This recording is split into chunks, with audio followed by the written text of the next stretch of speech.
bayanan Bulkan sana Hunaloliam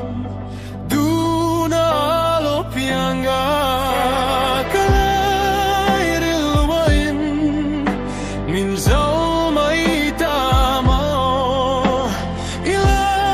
Ilairilachu Kalua besilo anaeme Van hoyan ng tingson na blok Sa ruay kanuam ngaye Itaturan na sila Tintrong kakadamfo Kantado nilalo Lo chen tingaw ni silo Kantado nilalo Lo chen tingaw ni silo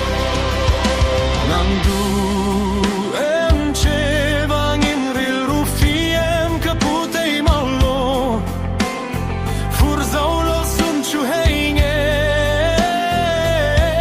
Katong vong vong Metui dan zahrualo I chau chuaka Kian tir zaireng irelo anaeme Vang nuyan ng chinsan ng lahat Sa ruay kanuam ngaye Itaturan isilo Tintrong kakadamfu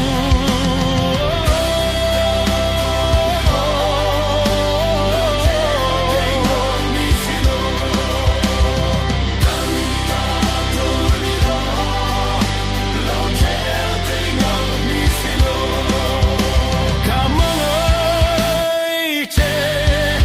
Alamin rekyam raw Kachaing am lo che Masih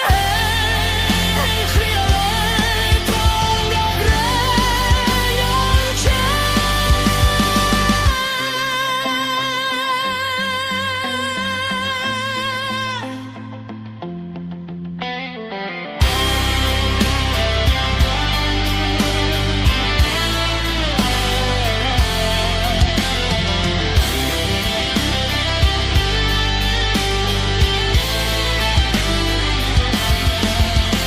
Van wayan ng chinsan ng lahat Sa ruay kanuam ngaye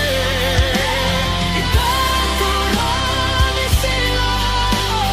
Tintrong kakadamfu Kantado nila Lo chen tingaw ni silo Kantado nila Lo chen tingaw ni silo Thế chẳng sẽ chel che ao